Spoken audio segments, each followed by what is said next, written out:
मैं भी भगवान की भक्त हूँ, मैं तो परम प्रेमी हूँ प्रभु की। परंतु जब मनुष्य समझ नहीं सकता है कुछ बातों को, तब ये मुझे बोलना पड़ता है। एनीवे, हम आगे बढ़ रहे हैं। हवा, और इसमें भी शीतल हवा, शुद्ध हवा। बस उस शुद्ध हवा का सानिध्य और उसमें आपका प्रवेश, वह तो आपको छूती है परंतु आप उसमें प्रवेश नहीं कर सकते हैं। आपका उस शुद्ध हवा में प्रवेश, शुद्ध हवा में बैठकर भी आदमी के विचार अशुद्ध हो सकते हैं। शुद्ध हवा में बैठा हुआ आदमी, ठंडी हवा में बैठा हुआ आदमी भी किसी की कत्ल के विचार कर सकते हैं। तब हवा बेचारी बन जाती। तो प्यारे भक्तों, मैं आपको अवेयर करना चाहती हूँ, मैं आपको जगाना चाहती हूँ। रिपीटेशन तो लगेगा आपको, कई बार रिपीटेशन होता है मेरी बातों में, परंतु ये जानबूझकर कर रही हूँ। बहुत ज़रूरी है बार बार आपको याद दिलाने के लिए। आप विस्मरण न कर जाओ कुदरत की निर्दोषता का, सहजता का। इसलिए बार बार मुझे अलग अलग शब्दों में, अलग अलग दृष्टांतों से एक ही बात का पुनरावर्तन करना पड़ता है। एनीवे, किसी शायर ने अच्छी बात बताई है कि मैं तो हवा हूं किस तरह पहरे लगाओगे, मैं तो हवा हूं किस तरह पहरे लगाओगे, महसूस ही करोगे कभी छू न पाओगे, महसूस ही करोगे कभी छू न पाओगे, मैं तो हवा हूं किस तरह पहरे लगाओगे। हवा को कोई पहरे नहीं लगा सकता, क्योंकि परमात्मा का ही अंश है। जैसे आप ईश्वर का अंश हो, वैसे हवा भी ईश्वर का अंश है, अग्नि भी ईश्वर का अंश है, सूर्य और चंदा भी ईश्वर का अंश है। तो मैं तो हवा हूँ किस तरह पहरे लगाओगे, महसूस ही करोगे कभी छू न पाओगे। मतलब आप स्पर्श करेंगे लेकिन पकड़ नहीं पाएंगे। कोई कहे कि चलो ठंडी हवा 2 किलो भर के मैं ले आया हूँ समंदर के तट पर से, आप नहीं ला सकते। उसे महसूस किया जा सकता। जिस क्षण आपको उसे पकड़ने की कोशिश की, उसी क्षण उसकी ओरिजिनलिटी खत्म हो जाएगी, गर्म होने लगेगी। उसको पैक भी करने की कोशिश करेंगे तो हो ही नहीं पाएगी। मशीन से कर भी लिया तो वह वास्तविकता, वह सौंदर्य नहीं रहेगा उसमें, वो मज़ा नहीं रहेगी। जो उस हवा के सौंदर्य को अनुभव करना होता है, आंखों से नहीं। ये सबसे बड़ी जो इंद्रिय है हमारे शरीर की, त्वचा, उस त्वचा से उसको अनुभव किया जा सकता है। हवा का एक सौंदर्य है, लेकिन ये आंखों से नहीं दिखता, वह सौंदर्य चमड़ी से दिखता है, अनुभव होता है, उसका स्पर्श होता है। तो परमात्मा भी ऐसे ही है कि महसूस ही करोगे कभी छू न पाओगे। महसूस किया जा सकता है परमात्मा को, और परमात्मा को महसूस करने की कला का नाम है ध्यान। ध्यान से आप ईश्वर को महसूस कर सकते हैं, जो आपके आसपास ही इर्द गिर्द ही है। हाँ? मैंने कहीं लिखा है, अभी कुछ शब्द उतर आए हैं और कुछ दिन पहले ही कंपोज किए, थोड़ा बहुत कोशिश किए उसे स्वरबद्ध करने की। कहाँ कहाँ तुझे पाया नहीं ओ सनम, क्या कहूँ क्या करूँ तू बता, तू बता। कहाँ कहाँ तुझे पाया नहीं ओ सनम, क्या करूँ क्या कहूँ तू बता, तू बता। कहाँ कहाँ तुझे पाया नहीं, गाया नहीं था, आज गा लिया, थोड़ा स्वरबद्ध किया था, थोड़ा बहुत गुनगुना लिया था। वैसे भी मैंने कहा ना, मैं मेरे मौज के लिए, मेरे मस्तिष्क के लिए थोड़ा बहुत गाती हूँ, आपके साथ शेयर कर लेती हूँ। तो कहाँ कहाँ तुझे पाया नहीं, कहाँ कहाँ नहीं पाया, तू बता, तू बता।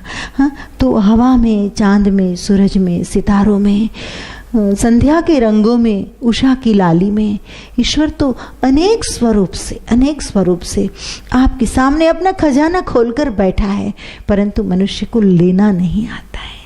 लेना नहीं आता है। भुंड के सामने मोतियन का चारा भी आप देंगे ना तो वो मोतियन का चारा नहीं चरेगा, वह गंदगी की ओर जाएगा। मनुष्य का ये स्वभाव हो गया है कि उसके सामने सत्य को हम रखें, उसके सामने हम विशुद्ध ज्ञान का मार्ग खोल दे। ज्ञान दिया तो नहीं जाता, हस्तांतरण नहीं हो सकता ज्ञान का। इसलिए मैं ये नहीं कहती उसके ज्ञान दो, और मैं भी कोई ज्ञान दे नहीं रही हूँ आपको।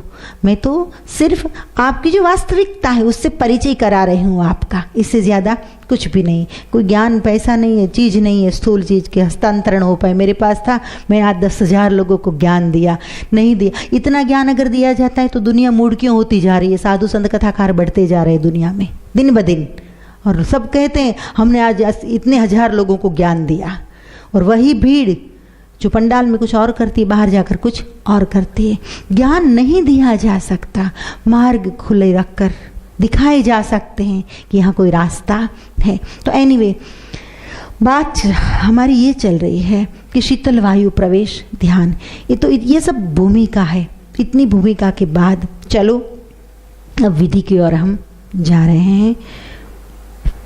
ध्यान सुक्तियाँ जो मैंने लिखी है उनमें से सुक्ति ऐसे है, अति एकांत स्थान में बैठे। अति एकांत शब्दों की ओर ध्यान देना। अति एकांत स्थान में बैठे, शुद्ध वायु के स्वर में बैठी, शुद्ध वायु के स्वर में बैठी। तो कंडीशन है यहाँ इस ध्यान के लिए, कंडीशन है क्या है? अति एकांत। सबसे पहले तो आपको ये ध्यान में रखना है कि आप जहाँ जाकर बैठते वहाँ अति एकांत होना चाहिए। फिर वहाँ आप दोस्त के साथ जाओ, आपको ध्यान में रस है और दोस्त को ध्यान में रस नहीं है, और आपको ज़बरदस्ती बिठाएंगे तो आँख बंद करके बैठा है, फिर भी उसके विचार आपको विक्षेप कर सकते हैं। इसलिए मैं कहती हूँ कि ध्यान में दोस्ती नहीं। ध्यान की दोस्ती करो लेकिन ध्यान में दोस्ती नहीं। ध्यान की दोस्ती ज़रूर करो, आपका दोस्त अगर ध्यानी है तो दी बेस्ट, बाकी आप अकेले जाओ। अति एकांत स्थान में बैठी, शुद्ध वायु के स्वर में बैठे। शुद्ध वायु दूसरी कंडीशन है। केवल एकांत स्थान नहीं, वह स्थान ऐसा होना चाहिए कि वहाँ शुद्ध वायु बह रही हो, प्योर विंड है, शुद्ध वायु बह रही हो, शुद्ध वायु के स्वर में बैठे।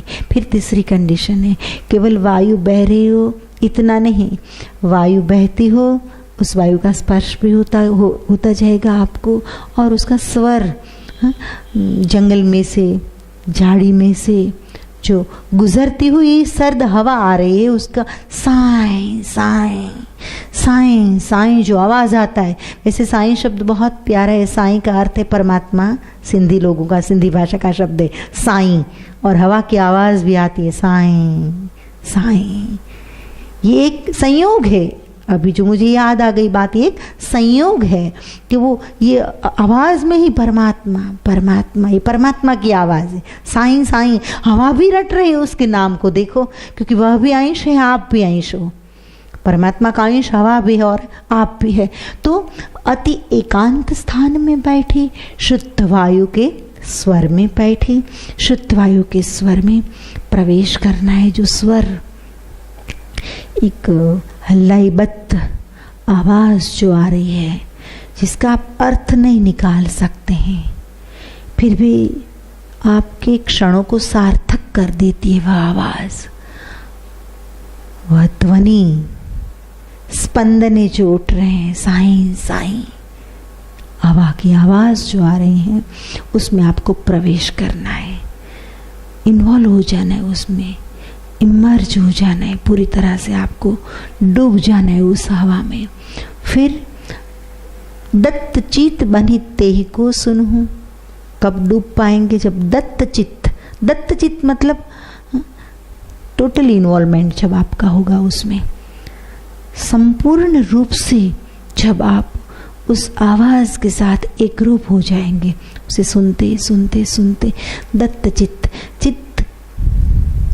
जहाँ चेतना रहती है, आपकी समग्र चेतना जब आप उस हवा को दे दो, आपकी पूरी चेतना उस हवा की धुन, वो हवा की ठंडक, उसके प्रति, उसका हवा का फ्लो, उसका स्ट्राइकिंग, जो उसका प्रवाह है, उसके साथ आप पूरी तरह बहने लगो, हवा बन जाओ, हवा बन जाओ, हवा रूप बन जाओ। जब ऐसा आपको सुनते सुनते जब आपका प्रवेश हो जाएगा उसमें, शिव रूप तुम त्वरित ही बनो, immediately will transform as a Shiv. Shiv का अर्थ क्या है कि जहाँ दुनियादारी सब छूट गई, जहाँ शिवत्व, जो स्टेट ऑफ शिवत्व क्या है, ये अवस्था है, एक अवस्था है।